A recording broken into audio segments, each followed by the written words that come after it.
أبدلت بالخوف، ونعمة الرزق إذا لم تشكر أبدلت بالجوع،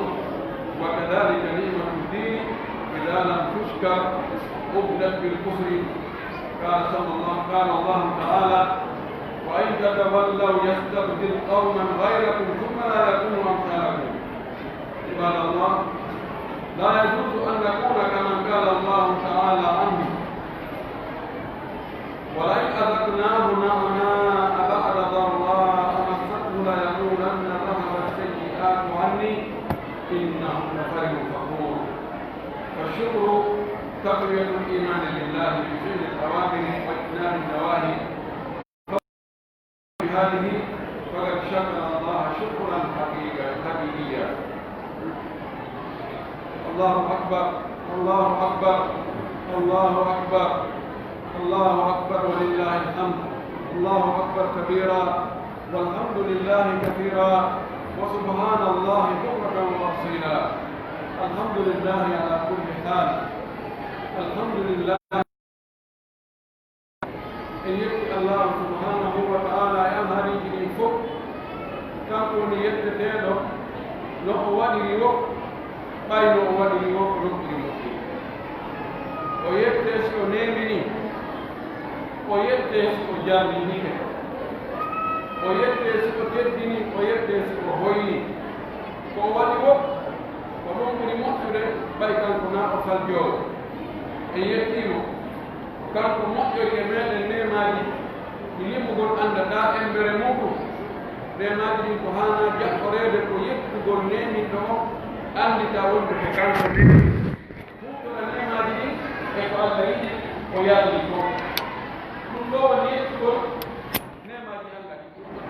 يت نيماني أنغا إذن سيرا وندروا في الله سبحانه الله قوتو كان كتوم وعلى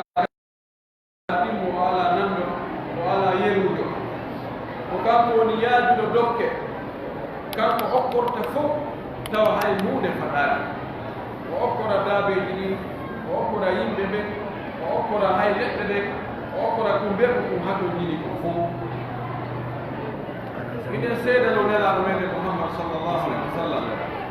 o jiyaaɗo Allah o moƴƴuɗo ono Allah nuni e meɗen. miɗen seedanoomo wonde nelal ngal ko googa ko Allah tigi nelimo ko naata ko feginani ɗum hoore makko ko Allah neliri mo giggol e hoolaare wonaa ko hawrondiri kadi feppondiri tum wonaa arsikiɓe ko henndori Allah waɗantaamo huunde nde tawa waɗanaano wayno eɓen kono jaka woniri ni. eɗen seedo kadi wonde o yettindugal nelal o laaɓani moftere ndeefi o acci mofte ɗe tawi diina kan timmi tawi laawol ngol feewi ngol foccike ngol hentike o accata goɗɗo laawol jotta laawol woppoy goo komo Allah koyanaani peewal tawi onti kadi ko musumani hoore yo Allah juuɗe oɗenaa meɗen juuɗe sahabaɓe makko fof juuɗa e siɓɓe makko ɓe e yimɓe suɓɓu makko ndu juuɗa e hoore kala juuɗɓe jokkuɓe batteji makko ɗin rewi laawol ko wonno ɗumɗo jokki diina ka wonno e mum kan hanen Allah ka gawra ko inde allahumma amin. musidɓe julɓe tedduɓe kuɗen Allah en fof mugol Allah ɗo ko ɗum ɓe laahara kala faalaɗo naatugol aljanna honto naatugol yiite tawi no faala daɗugol yiite ngen naata ka aljanna yo yoɓo kulol Allah yo taw hara e bagage makko mo naɓori laahara o hara kulol Allah no heewi toon tawnamo Allah gandi naatugol yiite o naɓo ko aljanna hara ko manis faman zuhdi ani nnaari wa usrajana ko faɗen faala yo Allah waɗen ɗum mugol Allah ngo wona ɗoɗogol suuɗo waɗugol ko welata Allah ko ko Allah yamiri ko acca ko Allah haɗi ko woɗɗi to ɗum elta wonki mumkin e ɗum wela fiino wonki ko tampinta jommu ko yettugol Allah ko ɗum welata wonkiki ɗi fontike ki woni alles ko heɓi fiyerte o si tawi on tigi yeddi Allah si Allah tikkane on tigi ɗon ɗon hara wonkiki no welti anden ko ko heɓi en heɓi den e aduna Allah on fof e o lobba ɗo nde nawnaare warayde warugo huɓɓiniigo nde nawnaare aaninde aduna on fof naaɗi yimɓe fof e cuuɗi joɗɗini fanti buɓe dartini kala ko men mintinoto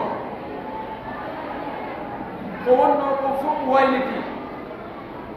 tawi hay goto mara feere nden nawnaare ɗo ande nde ɗo ko mandeji Allah ko Allah andi kirke Allah ƴewtitaɗore mum nde andi golɓe wonde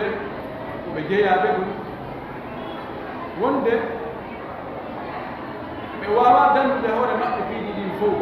wota ɓe sikku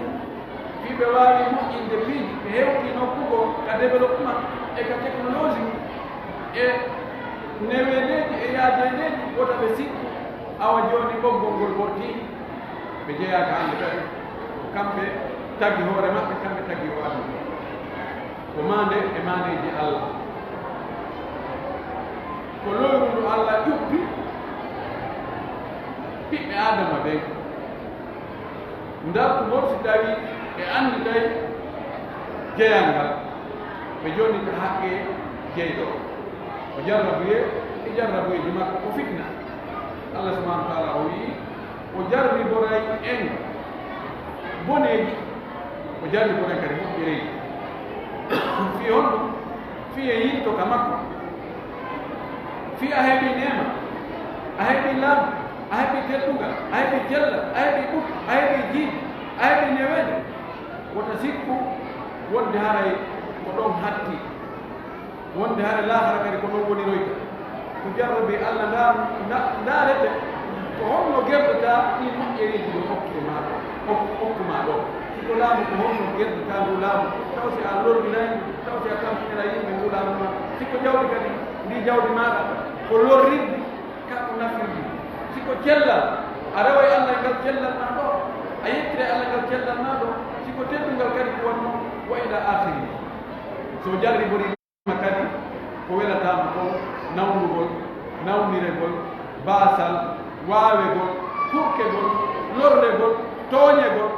ɗum kadi o ndaaray si a muññoto fewtitamo dow haamo kanko ndu itti ɓay so hoddirano ko wawata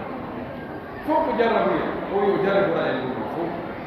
o wi en rena wonde Allah subahanahu wa taala ko jarribori en ɗum ɗo kono noon ko yen yettumo ko waɗi wo kanko ko hana o yettede o wi si en jarnimo en yettimo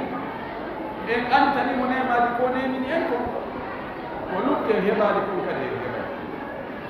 ɓaylandirari wota en yejjutu noon moƴƴereji ko marɗen ko anditen tun ko faalaɗen en heɓali ko ɗum haɗa enen e makko e ngadi ko sabti o wota gañoma waddidire Allah haray o wawino a yedday Allah tawi a dullanay Allah tawi a rewata Allah tawi a yettata Allah a jarnata Allah ben ko heɓuɗa ko haray o wawino haray boni sabuna ara e nokkede ɗo ko Allah tun wawama hennidide hakkuma e gañoma nan Allah wi so on en jarnimo o ɓeydanay en ki en dolli ledde makko ɗen no muusi ndaare ko ko heɓuɗen ɗo e jarrabuyeji nde nawnare ɗo tampere waɗi soñdiaji waɗi e aduna on fof wawoɓe e waweteɓe fof okkoɓe e okketeɓe fof fof heɓi lorna nde nawnare ɗo kono e yettude Allah e ɓural makko fuɗɗike foygitade ɓeɗo ko foygiti ɗo ko yetten Allah e ɗum ɗo wota e wi e yetti Allah wottuma ini few ɓen wo moƴƴere ko Allah moƴƴi e maɗa o waɗanma andutuɗo ko yettama embere mum ɗum awa torɓa noon kadi ko nokki ko nde nawnare ɗo heewde wargol nde nawnare ɗo mapinde adna on e sabu nde waɗani en sabu enen yadna on fof ha somuji ɗum ɗi ha pertiji ɗum ɗi bonondaji ka jawle ɗum ɗi gollanoɓe jooɗi ka cuuɗi gollantanoɓe kadi golle mum fof dari bal feƴƴiɗon nde haɗi e tottugol julɗele farilla ɗen ka juulirɗe hara ko jama nde haɗi e naafugol ka suumaye ko wowɗen ko nde haɗi en juulugol juma nde haɗi en tumbodire jokkere ɗi en ɗamoyi nde haɗi en ɗin hay haccugol hikka nde waɗi wi'ama mo ɓe koyo jooɗo ka suudu mum mo ɓe ko heɗi ka suudu mum eɗen anndi noon cuuɗiɗi ko ka nafee wona ka ɗaɓɓe ko nafee noon tigi neeɓi toon ha o yaltay heege warata goɗɗo ko jooɗi ɗo koye hewtoyo tawa mo ɗaɓɓude ko haɓiray kono gon Allah hoddiri ɗum ɗo waɗi ha eggugol ngol membinalle ɗen ɗuytike ka yahitanoɗo fi ɗaɓɓugol arsikaji fi faggago ɗuytike ɗum waɗi ha mo ɓe ko heɓanayno hoore mum ko tawi fanndi heɓaynoɓe buɓɓen ɗuytike ɓe alano heɓude kam ɓeydi tampere nde ɗum ɗo lebbi mum kono yetten Allah e alhaali ɗum fof yetten Allah no hani yetti no fuɗɗike foyjidare fuɗɗike ɗuytare honno yettiten Allah ko yen ɗoftomo ko yen jogo ɗoftare makko nde rewal makko ngal ko yen waɗito ko haaɗi en ko harmini ko kono haɗaali woɓɓe goo ɓaawa ɗum ɗo foyjitike ko ɓe memmintinniri ko yeddugol Allah ko uttugol baaruji ɗi ko yargol beere ko amugol tooñugol yimɓe ɓe waawi ko lormugol ko ɗum ɓe ɗiwtiri nde faɗɗere ɗo ko ɗum ɓe tokki kaka taƴinooɗon fayda mo ɓe ka taƴinooɗo ko ɗon tokkatago ɓe tawata ko ɗum ɗo haɗnooɗum juulugol ka juulirɗe en yii ɓay col fo heɓike fof mum ɓiyay ka juuli ko noon kadi tawnoɓe ɗum ɗo ko accintinno ko amugol e yimugol e yarugol e tooñugol ɓen kadi tokkike ɗon kono waɓude iman fasalallah amanakum wa rasul golle mo ɓe ko golliri waɗan kala joomirawo haqqi no anndi kellal ko e nemaji jani ɗin je sabuna si nawnare nangi goɗɗo nangi tawi o fada ko wonkiki sutana o wiyama yo jawdi makko ko mari ko fof yo ƴette o heɓa cellal o inna yawne taw neno ɗen ƴette fof ɓe wi cellal ko arhas mawjudi ko ahla mafɗudi cellal sino woodi ko ɗum ɓuri jaasude ɗum haqqinde neɗɗo ɓuri yawaade kono si alaa ko ɗum ɓuri o yen yetto Allah e ngal cellal annde kala nema ko Allah nemini on tigi si on tigi yettaade nema o annditi wonde ko Allah nemini mum o gasa Allah wattita on ɗon nema mbeddude makko cellal ngal si yettaaka gasa Allah ɗo ɗi nawnaare si tawi jawdi ɗi Allah yettira kadi no gasa o lontire ɗum baasa hoolaare nde ki ɓutto si yettaaka no gasa Allah lontira ɗum kulol ɗum wasi Allah subahana taala o wii si tawi en hukki en jaɓaade ko yamiri ko no waawi o itta en enen fes o adda woɓɓe goo hara ɓen kam o aawa meeɗen si hokkama ɓe ƴettata ɗum ɓe inna ko Allah ɓe bakata ɗum e Allah few ɓe welto fewndo ɗon kono si nema wiimi ɗum kadi tawa ɓe yeddi no waawi wa téléphone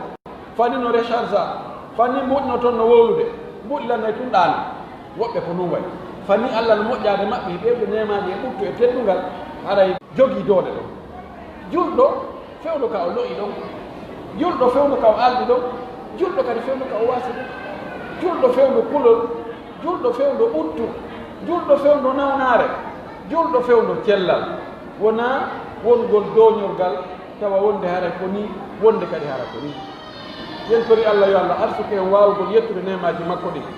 aqulu ma tasma'una wa astaghfirullah li wa lakum wa li sa'iril muslimina min kulli dhanbin wa khati'atin fastaghfiruhu innahu huwal ghafurur rahim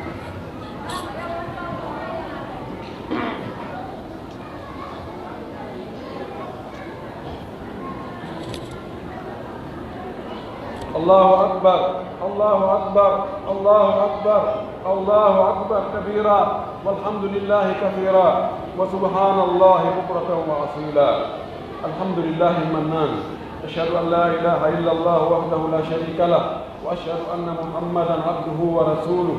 اللهم صل وسلم وبارك عليه وعلى آله وأصحابه ومن تبعهم بإحسان إلى يوم الدين. عباد الله، اعلموا أن لتأجيل افتتاح المساجد في كوناكري وفي بعض المحافظات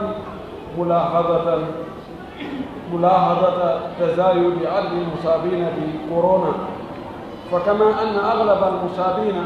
هم المتقدمون في السن وهم الملازمون لدور العبادة طيلة النهار، بينما المؤسسات التعليمية والأسواق يراجعها المتوسطون في السن، فمقاومتهم للمرض أسهل أو أقوى من غيرهم. والأسواق أيضا مصدر طلب الرزق، فإغلاقها يسبب شدة الجوع المؤدي إلى الأمراض الفتاكة والعياذ بالله. أخي المسلم، إن روح التضامن والتعاضد السائد أيام الوباء بين الشعب وبين الأطباء وبين الشعب وبين الحكومة أسفر عنه نتائج التوفيق والنجاح من تقليل عدد المصابين والضحايا. فعليه ننبهك على اتخاذ الحذر، وأن رفع الحذر الصحي لا يعني نهاية المرض ولكنه تخفيف عنه. فأخلص النية في العبادات، فإن العبادات أن الوقاية خير من العلاج، يقول الرسول كما قال وليس بصحيح: الحمية رأس كل داء. فلا تتركوا تعليمات الأطباء المخلصين من ملازمة غسل اليدين وعدم المصافحة أو التقبيل ولبس الكمامات واحترام التباعد المطلوب بين الاثنين. بهذا يرفع الله عنا وعن العالم هذا الوباء. كما ننصحك على شكر نعم الله بعد هذا الفرج اليسير بأن تقوي إيمانك وتجتهد في العبادة وصلاة الشكر وصلاة والصيام التطوعي وكثرة الإحسان إلى الناس. قال النبي صلى الله عليه وسلم: إنما تنصرون بضعفائكم، والتضرع إلى الله بمزيد من الصحة والسعادة واستتباب الأمن والسلام في البلاد. قال النبي صلى الله عليه وسلم كما قال: داووا مرضاكم بالدعاء والتضرع وليس بصحيح. اللهم لك الحمد كله ولك الشكر كله ولك الحكم والأمر كله. الله أكبر، الله أكبر، الله أكبر، ولله الحمد. يتي الله سبحانه وتعالى كانكو وني دوكو، كانكو وني موجتودو، هيدي سيدو كانكو وني ريوتيدو كانكو توم، هيدي سيد الله محمد صلى الله عليه وسلم وجي الله كوري لا دام. musidɓe julɓe tedduɓe, anden no ɓe wini noon wonde nennugol ɓurdugo juulirɗe wona Konakiri ɗo e yoga e cae goo, wo ɗum ko ndaarugol wonde ɓe nde nawnaare ɗo woni e nanngude ɓen no ɓeydaade. ɓe nawnaare ko virus corona covid-19 wohi no ɓeydaade. ɓe wi wonde ɓurɓe ɗuuɗɓe ɓen ɓe nawnaare woni e nanngude ko ɓe duuɓe mum toowi ɓen. ɓe wi wonde ko ɓen ɗon kadi ɓurata juulirɗe rewgol Allah. ɓay wo haray ko ɓen ɗon ɓurata duumade ka juulirɗe. juulɗen udditama wo haray ɗum waɗay nawnande nde ɓeydoo. ɓe wi wonde établissement ji fii janngugol ngol ɗon ko université ji ɗin haa e l'école ji gaanin université wonɓe ka classe d' examen ji ɓen ɗiɗo udditama. o wi marché ji ɗin kadi no uddita wo kono ko ɓe duuɓi mum hakindiɓen wo ko ɓen yahata ton. wo aray ɓen ɗon ɓe gertagol nawnare nden ɓe wawugol gertade nawnare nden sini nangiɓe hara nde liɓataɓe ma si lekkelen wattike ɗon ko fanɗi o tawa ɓe hista wo ko ɓen ɗon ɓuri ɗum e nawyuɓe ɓen. ɓe wi kadi wo marché ji ɗin ko udditira wo ko ɗon woni ɓundu arsikaji ɗin. si tawi ɗi sokama wo ɗum fawa yimɓe ɓen weelegol, wongol weelegol ɗon aray adda yimɓe ɓen ɓe nawnare no gasa wona nawnare. ye mooli allah yo allahu dandu e ɗum ɗo fof ɓe wi ko ɗum ɗo wo haɗi juulɗe ɗen uddite ko nakir ɗo e nokkeeli goo yentori allah yo allah ittu nawnaare nden yo allah okkor en limanu waawuɗo newnande en yen waɗu dewe men ɗen hara nawnaare haɗaali en waɗugol ko farli en kon ɗum ɗo ko goonga nawnaare men hinde woodi hinde tampini hinde warde hay si tawi hino woodi piiji ɓuy hinde ɓorna dolokaji hinde waɗanede piiji goɗɗi goo kono noon ko haqiqa hinde woodi hinde warde hinde tampinde ko ɗum waɗi haray yimɓe ɓen no hani rentade fodde ko neɗɗo wawi reenude hoore mum ko ya waɗa ko marɗa feere ko toroɗa allah ko a mara feere kon yo waɗane wota accu noon ko marɗa feere kon inna yo allah waɗane sa acci ko marɗa feere kon allah waɗantama noon o accidite hoore muɗum wonde mo moƴƴoma en moƴƴo e ma tuma waɗane kono so waɗananima andu haray ko an ka felo e goɗɗo ɗe ɓay ko arronki wadde ko wawi wadde walam ara fi uyubi nnasi aydan ka naqsi qadirina ala tamami ala ayiɓe hewtiɗo neɗɗo ko o wawi wadde kon o salo wadde o wi ko wattana ila kon e nde nawnare ɗo jogodiral wongal hakkude jama on e wallodiral wongal hakkude jama on e docteur ɓe moƴƴuɓe nunɗuɓe goo e yurmodiral e jogodiral e wallodiral ko woni kon hakkude jama on ɗum ɗo joyi rôle molnaɗo fi foygintinalngol en sattere nden e tampere nde woodi woɓɓe goo docteur ɓe goo e wakkili immagol ara tawa yimɓe ɓen ka cuuɗi maɓɓe woɓɓe goo ɓe ñawdaɓe no woodi naɓe buy woɓɓe goo no laaɓi reedu si tawi nawnuɓe naɓama ton ɓe moƴƴoto e maɓɓe ɓe occupo e maɓɓe ɓe waɗa ko ɓe mari feere kon fof woɓɓe allah hawrina ɗum ɓe sella ɗum waɗi jama on yurmodiri woɓɓe marɓe ɓe allah waɗi e maɓɓe ɓe acciti ko ɓe mari kon ɓe wallitiɓe ala e heɓude ɓen ɗon ɗo foygitinni soñja on e tampere nden yimɓe ɓen wakkilike respecti moƴƴi yamiroje wi'ade ɗen fi yimɓe yo reeno ɓorde woɗɗodirgol hakkude yimɓe ɓe e angal salmodirgol ngol e waɗugol baguette on ɗon on ɗum fof yimɓe ɓen buy no anda ko hay ko allah yamiri kon wattake temedere nder temedere ko pellet mi tawi hay ko allah yamiri kon wattake temedere nder temedere ko goɗɗo goo yamiri kon yitte sikka kono ɗum ɗon ɓeydi wallitade yo jama on yurmi hoore muɗum yurmodira kamɓe si tawi laamu ngu yurminiɓe alhamdulillah ko ɗum woni ko ɗaɓɓa kon si laamu ngu yurminali ɓe kono kamɓe wota ɓe tampodir musidɗo ma on ɓen ko marɗa feere ko wallitomo neraɗo men maaki fanni hiɗa wallide siɗɗo ma ɗa darani siɗɗo ma wallitagol mo e noon e wo balla andu allah kadi no dari fi haaju ma on no haaju ma on huntora no gasa a ronka hippude huntugol haaju siɗɗo ma on kono allah kan o ronkata kanko huntugol haaju ma on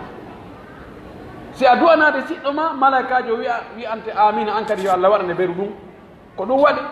yoga e yimɓe moƴƴuɓe hattinoɓe ɓe wino min simi falama huntugol haaju am mi wallitora e ɗum ɗon wallugol goɗɗo fi haaju makko no huntora fi allah huntana haaju am simi falama toranade hoore am mi acca ɗon toranagol hoore am on komi faala ɗon komi torano ɗum siɗɗo am fiyo malaikaji on toranolam no gasa min komi torani siɗɗo am on kan ronka jabade kono ko malaikaji on toranimi kono no gasa ɗum noon kan jaabo allah jaɓay ɗum haray ko yimɓe yoɓe wakkilo fayi hiɓitagol ngol ɓeru ko marɗen feere kon e rentagol ngol ɗum accen salmodirgol ngol no sattani en ha ɓe woowi enen culture men on ko ɗum ɗon sa fotti e goɗɗo ko ya salmimo bal hay ɓe on tigi dagaki salminde wonde salmine worɓe salmine rewɓe salmine worɓe kono ɗum noon ko yen accu tawa fewdo ɗo e ɓattodirgol ngol ko feƴƴiti ɗum kadi accen waɗugol masque on ɗum ɗon kadi waɗen ko nafoore men wona nafoore woɓɓe goɗi si en selli ko enen jogii nafoore nde wano woni sen nawni fayde ko enen ronditi lorra kam si a anndi noon reedu ndu wo ɓaawo ngon ko a yigganta hoorema so a heɓi ko fanɗi o ko yiggane ɓaawo ngon a wawi taw ka reedu hara ɗum on a wakkilike yen tori Allah yo Allah itta ngende nawnare ɗo e o lorra ɗo fof haray ko yen heewi waɗugol moƴƴereji ni mberu ko yolɗede ko heeɓi kon hutore yolɗede nden newede nden andi ten ko Allah waɗi ɗum ɗo wona goɗɗo goo dey ko heɓaki kon kala ko en heɓade moƴƴereji ɗi falɗen fof anden Allah himo wawidi waɗanden wona yen welsido dey wona min amin torki Allah ha mi ronki amin waɗini min wattirini aɗen ala heɓude aɗen ɗo mannaki min mi anda ko mi waɗi Allah o woye angi Allah on waɗa contrat wonde ko sa torike mo nder duuɓi ɗiɗi o waɗane ma duuɓi tati ma duuɓi sappo ko ya jokku fanni a heɓani ala okko ma sona kanko puisque ko goɗɗo sattita ko fanni Allah hoynade ñande Allah hoyni wahara hoy goɗɗo wata sattide toon ɗum hannde kadi jokko oɗo wullo e makko nelaɓen ɓe tampunoɓe hatta isa rusulu wa dhannu annahum kadi kudibu ja'ahum nasruna fanujjiya man nasha wala yuraddu ba'suna anil qawmi almujrimin nelaɓen ɓe tampuno ɓe soñji ɓe wawa ɓe kurka ɓe letta ɓe waɗana piiji ɗin fof ɓe tori Allah ha ɓe inni modi vraiment ɗo men andara ɗum woni de on tomati ballal Allah ngal ari o wi ɓawa ballal Allah ngal ari Allah dandi ɓe o muuyi dandugol ɓen o wi bandiɓe ɓen toñoɓe ɓen bomɓe ɓen wallahi ɓe lawatako fof ñande goo taway arɗo yiɓe o taway no welti ko ɓe waɗa ko idan ko yen toro Allah yo Allah ittu nde nawnare yo Allah itta en lorraji ɗum fof en torki Allah subhanahu wa taala pellet nde nawnare ko kanko hoddiri haysi junngo goɗɗo no toon ɓay kanko tagi ngon junngo waɗgo ɗum ko kanko hoddiri yo Allah itta en nde nawnare lorraji ɗin fof ko tawde o hoddiri si ɗi waɗi so hoddirama ɗi wattano few yo Allah ittan en yo Allah ɓeydan en yaajende yo Allah ɓeydan en newende allahumma arfa anna alwaba walbala walghala walzalazil walmihan اللهم أنت الله لا إله إلا أنت سبحانك إنا كنا من الظالمين اللهم لا إله إلا أنت سبحانك إنا كنا من الظالمين اللهم أنت القوي ونحن الضعفاء وأنت الغني ونحن الفقراء وأنت على كل شيء قدير اللهم أنت الأول والآخر والظاهر والباطن وأنت على كل شيء قدير اللهم إنا نسألك بكل اسم هو لك سميت به نفسك أو أنزلته في كتابك أو علمته أحدا من خلقك أو استأثرت به في علم الغيب عندك نسألك أن تجعل القرآن العظيم ربيع قلوبنا ونور صدورنا وذهاب همومنا وغمومنا وجلاء أحزاننا اللهم لا تدع لنا في مقامنا هذا ذنبا إلا غفرته ولا دينا إلا قضيته ولا هما إلا فرجته ولا مطلوبا إلا أعطيته ولا مبتلا إلا عافيته ولا مريضا إلا شفيته ولا ذا حاجة إلا قضيت حاجته اللهم تولي أمرنا اللهم تولي أمرنا اللهم ول علينا خيارنا اللهم ول على المسلمين خيارهم وقنا شر